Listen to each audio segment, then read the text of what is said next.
Coach, thanks so much for joining us on the call today. If you take a minute to tie up the game against UConn, maybe a word or two about Riley's performance, maybe that of Anthony Miller, another record-setting performance for him, and your thoughts on coming back home to face Navy on Saturday, please. Yeah, most definitely.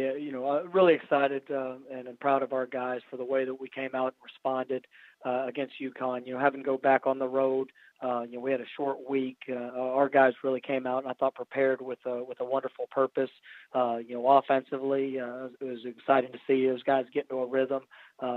Riley played extremely well with the 7 touchdowns and no interceptions. We were able to own the ball on offensively, which was something that was key for us, and we were not able to do the week before. And so to see them go out there and get that accomplished was big. And then defensively, we were able to force some turnovers. We're playing with we're without a couple guys defensively, and then losing Austin Hall there early in the game due to a penalty.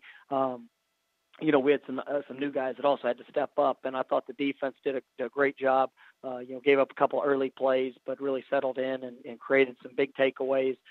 Same with special teams. So, really proud of our football team in all phases, just for the overall response. And now we know we have to focus all our attention. Here at a Navy team that's coming in. It's a top 25 team, undefeated, playing exceptionally well. Just they're coming off of a thrilling game where they had a lead, had to come back at the end with a 2-minute drive, and we know we're going to play a phenomenal team here at the Liberty Bowl on Saturday. Any questions for Coach Mike Norvell, please? Star 1 on your telephone keypad to join the queue. The operator will introduce you. We'll go next to Brian Moss with TigerSportsReport.com. Hey, Coach. During the second half, you had a lot of guys that got some playing time in because of the score. When you go back and take a look at the film, who are some of those new guys that stood out to you? I was really pleased with David Moore. Our quarterback. It was his first real action within the offense. And I thought he did a nice job of going out there and taking what the defense gave him. It did not seem like the moment was too big for him, and it was good to get him some experience out there. Some of the young receivers, young offensive linemen it was good to see them play. Defensively, Nehemiah Augustus. We've been playing with some guys that. I know Thomas Pickens had to play a lot more than he had whenever Austin Hall went out, but a lot of our young defensive guys have gotten more opportunity with some of the injuries that we've had. But it was a great game and opportunity to let those guys get out and show what they could do. And so I was really pleased with what I saw from some of those guys that haven't got as many snaps throughout this season so far. And if you could talk about Riley Ferguson and Anthony Miller, their relationship, what makes them so great?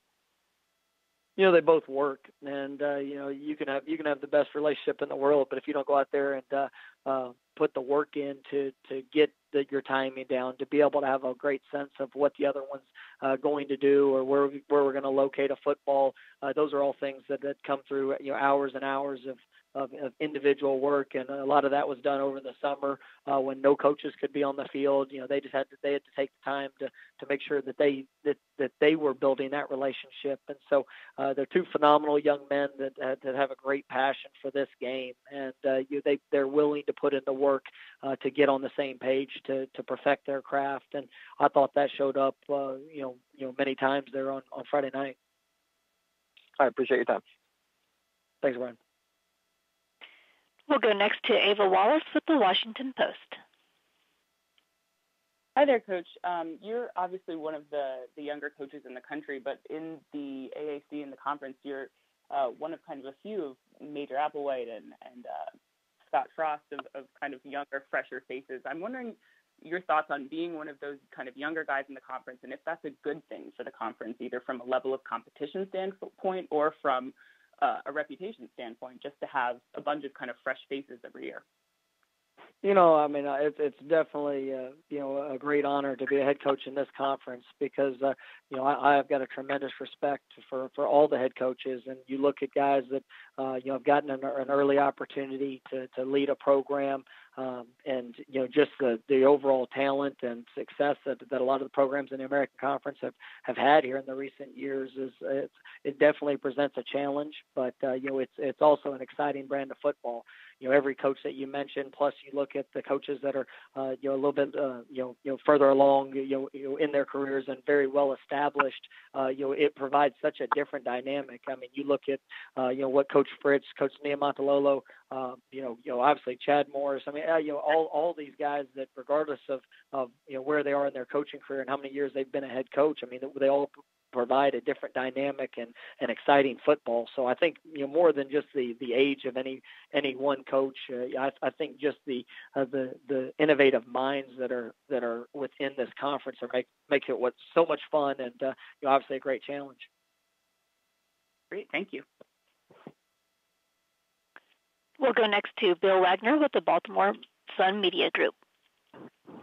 Hey, Mike. I think you probably have figured out that Navy has changed its pass defense a little bit. They're playing more man-to-man this year as opposed to, I think, a few years ago when you had Paxton Lynch, they played a lot of zone. Do you feel like that's something you've got to try to exploit, that they're going to play you guys man-to-man, that you've got to, win those matchups? Well, I think when you see, as their defense has continued to develop here early in the season, they've got a lot of experience in the back end, have done an exceptional job, with their man coverage and how those guys have adapted to a little bit more of aggressive, attack style defensive scheme. They've been able to create a lot more, 3 and outs, here early in the season.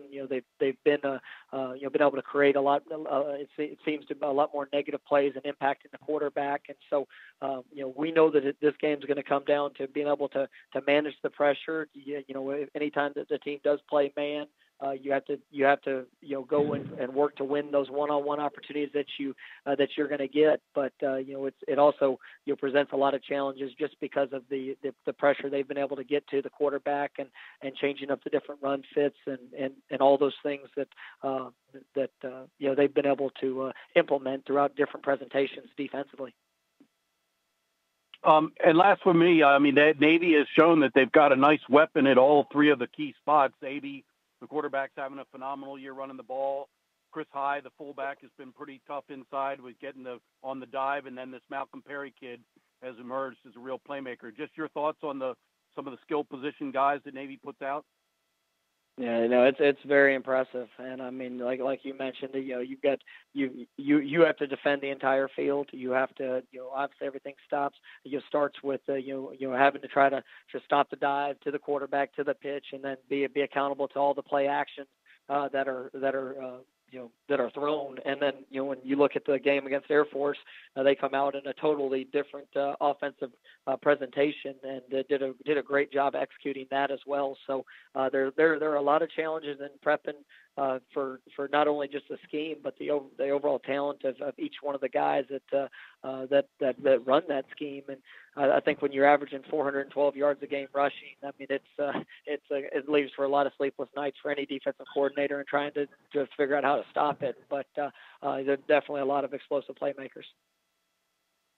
Thanks, Mike. I'll see you on Saturday. Really appreciate it. All right. Thank you, Bill. Have a good one. Coach, thanks so much for your time today. We look forward to hearing from you again next Monday. All right. Thank you.